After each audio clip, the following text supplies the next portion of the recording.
Hello, in this video I will tell you why I don't think that you should start heat training unless you know what you're getting yourself into. Um, and stay tuned and watch the whole video, and I will give you all the reasons for that, why you probably need to be a quite serious athlete to even consider heat training. Before I go into this, let me just say what heat training is not and what it doesn't do. It does not help you to lose weight faster. It's actually counterintuitive maybe, but it will be much better to do anything else pretty much on the bike than heat training if you try to lose weight. You will not burn more calories by doing this, and I will explain that later in this video why you won't. It seems like you would, but you won't. So if you're after that, you can maybe watch the whole video to see my explanation for that later, or you can just shut it off right now. Heat training, you do that for two reasons and two reasons only. You do it to get heat acclimatization if you're doing a race in a hot climate. That's not what this video is about though. This video is about heat training to get better at cycling or running or doing any sport generally. If you do heat training, you will increase your plasma volume, which will in turn give you better endurance. But heat training, what it is not, is not just putting on an extra layer when you do your sessions. That's not proper heat training, and that's not going to do much for you. In order to do proper heat training, you basically, unless you have very good experience from it, you need to buy one of those. It's a core sensor for heat training, specifically for heat training. This costs around $300, maybe more. So that's an initial investment that you must make. If you don't have that, you're going blind into it basically. And I don't know any other brand that makes these. Then you generally need to buy a heat suit as well. That's not too expensive, but you need to know that regular clothes are usually not enough. So when you have this heat sensor, you will put it on your regular heart rate belt. You put it in this, and it will sense your skin temperature, and it will use your heart rate and other measures to estimate your core temperature.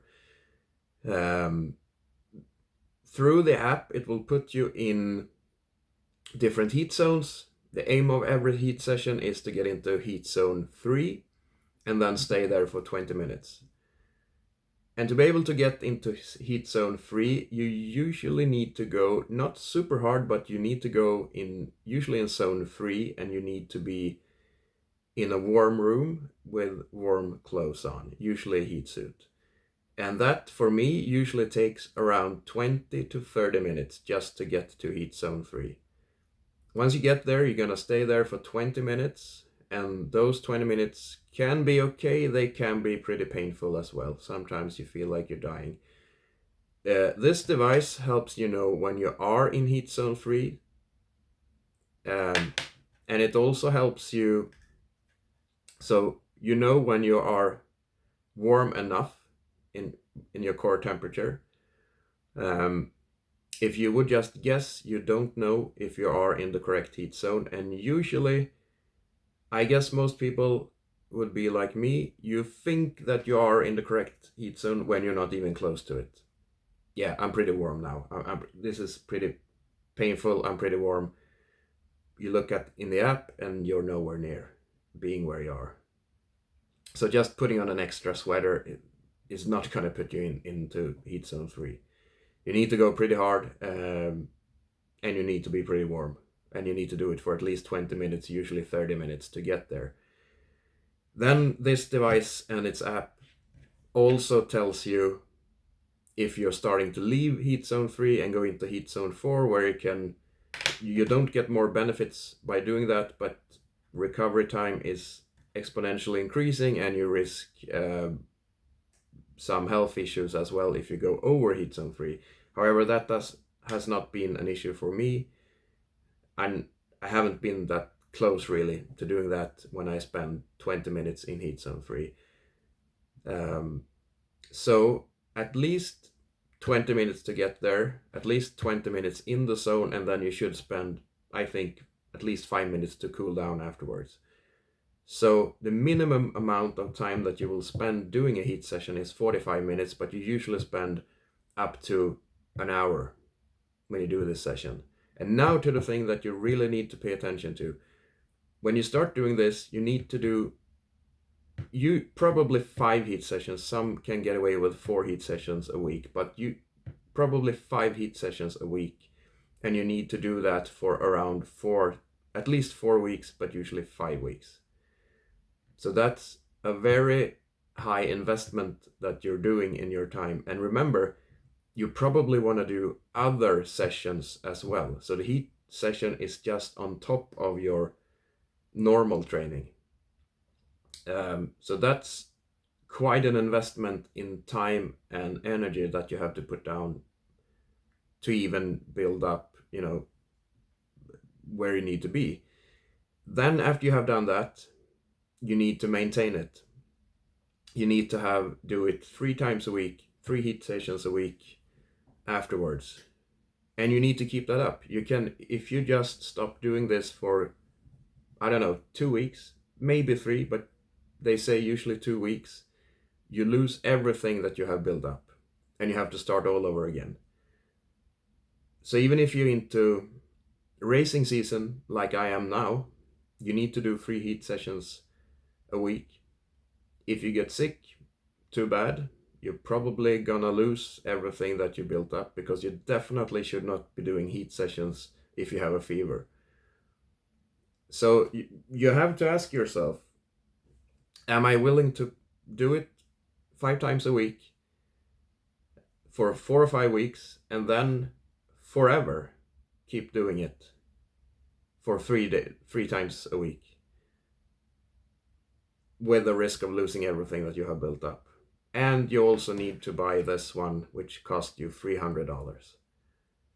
And remember, also, when you're just maintaining yourself with doing 3 heat sessions a week, you also need to do your normal training on top of your heat sessions. So you really need to ask yourself, is it worth it? If you don't think it's worth it, don't even buy the core device. Don't even get into this. Don't even start to do it, because you're just gonna lose everything as soon as you stop it, basically. So that's all you need to know about if you should get into it or not. Now let me explain why you don't lose weight by doing this. For example, if you do cycling, the number of calories that you burn is not in relation to how painful a session is. That hasn't anything to do with it. You burn calories by producing watts. So, for example, if you produce 200 watts for an hour, you burn 700 calories.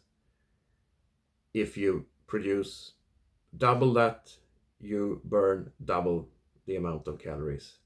If you go twice as long, you burn twice as many calories. In a heat session, when you are in heat zone 3, and usually you don't want to be there too long, 20 minutes sometimes feels like a long time, you do want to get out of that one. You burn at the most 3 to 4% more calories than you would do normally. So if we go at 200 watts for an hour, normally you burn 700 calories. If you do it in heat zone 3 or during a heat session, you burn, 728 calories, 4% more.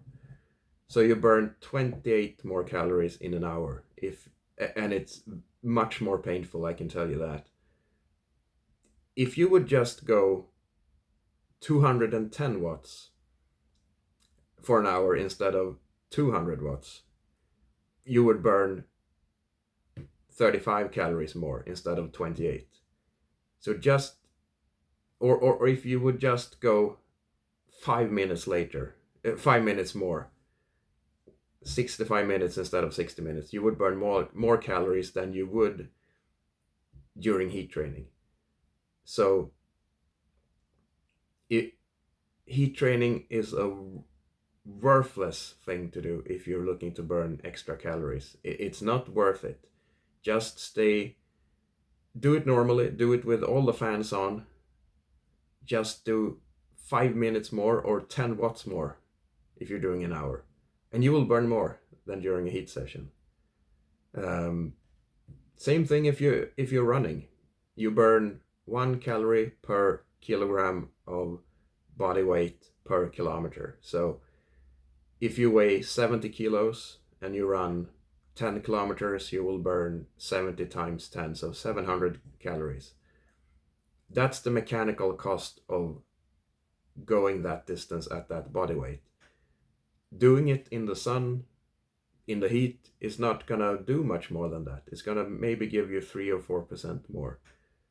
So just go an extra kilometer instead, or an extra, I don't know, 600 meters. Yeah, that would be enough. An extra 500, instead of going 10 kilometers, go 10 kilometers and an extra 500 meters. And you will burn more if you're doing that in good conditions than you would doing 10 kilometers in the heat.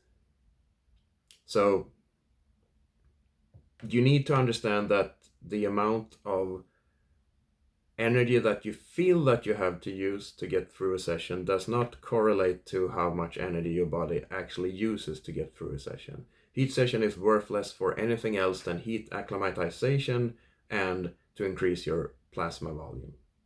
That's all it does. So remember this. Don't go into heat training unless you're a serious athlete who are prepared to put down many extra hours for some gains, like I am, but otherwise don't do it.